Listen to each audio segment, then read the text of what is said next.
আমার প্রিয় ভিউয়ার্স আসসালামু আলাইকুম। আজ আপনাদের জন্য নিয়ে এসেছি ঘরোয়া উপকরণে তৈরি চিকেন চাপ।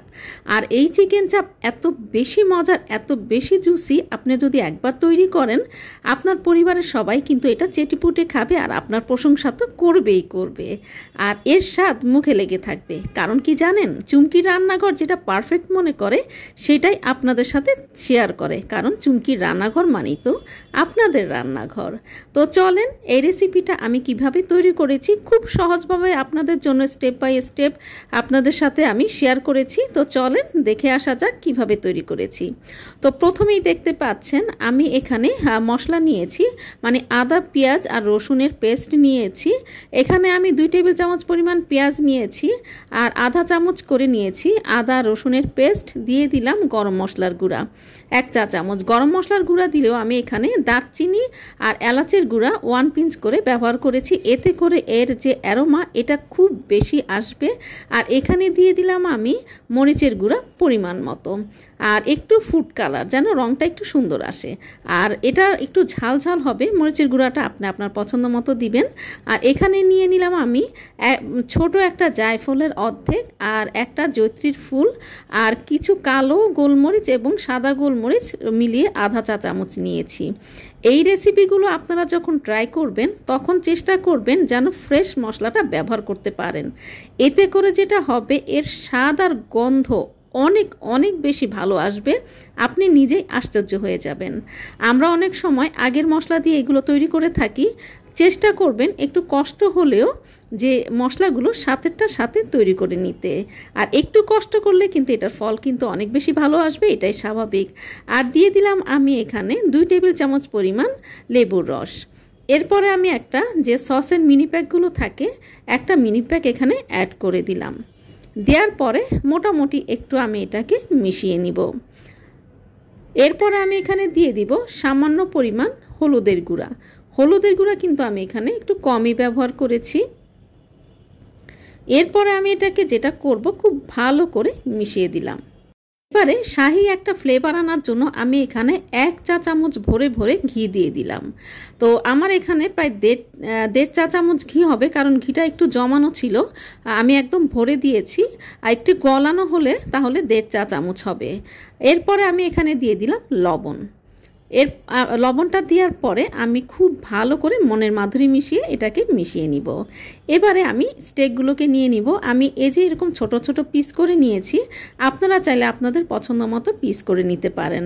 তো আমি এখানে মোট 9 পিস নিয়েছিলাম। এরপরে একটা ভারী কিছু দিয়ে এটাকে আমি থেতলে নেব।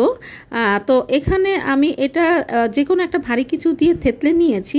আপনারা চাইলে স্টেক হ্যামার যে পাওয়া যায় সেটা দিয়েও করে নিতে পারেন, অথবা যে কোনো একটা ভারী কিছু দিয়েও এটাকে থেতলে নিতে পারেন।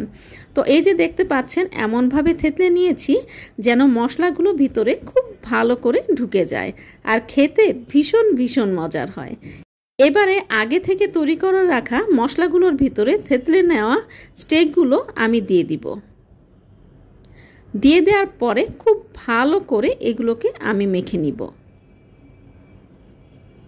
তো এমনভাবে মেখে নিতে হবে যে যেন ভিতরে সাদা না থাকে। তো দেখেন, আপনাদেরকে দেখিয়ে দিলাম। এবার আমি মেখে নেওয়ার পরেও দেখাচ্ছি। এই যে দেখেন, ভেতরে কিন্তু একটু সাদাটে ভাব নেই, মানে সব মশলাগুলো খুব ভালো করে ভেতরে ঢুকে গিয়েছে। এবারে আমি এটাকে 2 ঘন্টা রেস্টে দিব। সারা রাত রেস্টে রাখতে পারলে তো ভীষণ মজার হয়। হাতে যদি সময় না থাকে 2 ঘন্টা অথবা 1 ঘন্টা অবশ্যই আপনাকে এটাকে ম্যারিনেট করে রাখতে হবে। আর যত ম্যারিনেট করবেন তত বেশি মজার হবে। এবারে এখানে আমি নিয়েছি চালের গুঁড়া। আপনারা চাইলে ময়দাও নিতে পারেন, তবে আমার কাছে চালের গুঁড়াটা নিলে সবচেয়ে বেশি পারফেক্ট মনে হয়। আমি এর জন্য এখানে চালের গুঁড়াটা নিয়েছি। আর চালের গুঁড়ার মধ্যে চাপগুলোকে আমি এখানে কোট করে নিচ্ছি। আর কোট করে নেওয়ার পরে এটাকে খুব ভালো করে ঝেড়ে নিতে হবে, না হলে কিন্তু তেলটা একটু পুড়ে যাওয়ার সম্ভাবনা আছে। তো আমি একটা প্যানে তেল দিয়ে নিয়েছি। আমি এটাকে ডুবো তেলে ভাজবো না, কম তেলে ভেজে নিব। আর আপনারা চাইলে এটাকে ডুবো তেলেও ভাজতে পারেন। তো আমি এটাকে একটা একটা করে এখানে ফ্রাই প্যানের মধ্যে দিয়ে দিচ্ছি। আমার কাছে কম তেলে ভাজলে সবচেয়ে বেশি মজার মনে হয়। তো এটা একবার যখন ব্রাউন হয়ে যাবে তখন এটাকে আমি উল্টে পাল্টে দিব। তো দেখতে পাচ্ছেন হালকা ব্রাউন হয়ে এসেছে। আর এখানে একটা টিপস বলে রাখি, প্রথমে কিন্তু একটু মিডিয়াম হিটে এটাকে কুক করতে হবে। তাহলে যেটা হবে যে জুসি যে ময়েস্ট ভাবটা সেটা ভেতরে আটকে যাবে, খাওয়ার সময় এটাকে ড্রাই ভাব মনে হবে না। আর যদি আপনি প্রথমেই লো হিটে এটাকে কুক করেন তাহলে কিন্তু ভেতরের যে ময়েস্ট সেটা বের হয়ে যাবে। আপনি যখন খেতে যাবেন জুসি ভাব তো আসবেই না, একেবারে টেস্টলেস হয়ে যাবে। তাই প্রথমে মিডিয়াম হিটে এটাকে কুক করবেন, তারপরে আপনি 5 মিনিট পরে হিটটা কমিয়ে দিবেন, মানে লো থেকে একটু বেশি, যেন ভেতরে কাঁচা ভাবটা না থাকে। এবারে আমি দেখতে পাচ্ছেন উল্টে পাল্টে এটাকে আমি খুব ভালো করে কুক করে নিয়েছি। আর একে একে করে আপনাদের সামনে পরিবেশন করে দেখাচ্ছি। আর লুকটা তো দেখতেই পাচ্ছেন কতটা ইয়াম্মি হয়েছে, আর খেতে তো ভীষণ ভীষণ মজার। তো আশা করি আজকে খুব সহজ রেসিপিতে চিকেন স্টেক বা চাপের এই রেসিপিটা আপনাদের ভালো লেগেছে। আর ভালো লাগলেই তো চুমকি রান্নাঘরের সার্থকতা। চুমকি রান্নাঘর মানে তো আপনাদের রান্নাঘর। আর আমার এই ভিডিওটা যদি আপনাদের ভালো লেগে থাকে তাহলে প্লিজ লাইক কমেন্ট শেয়ার করে দিবেন, আর পাশে থাকা বেল বাটনটা একটু প্রেস করে পাশে থেকে যাবেন।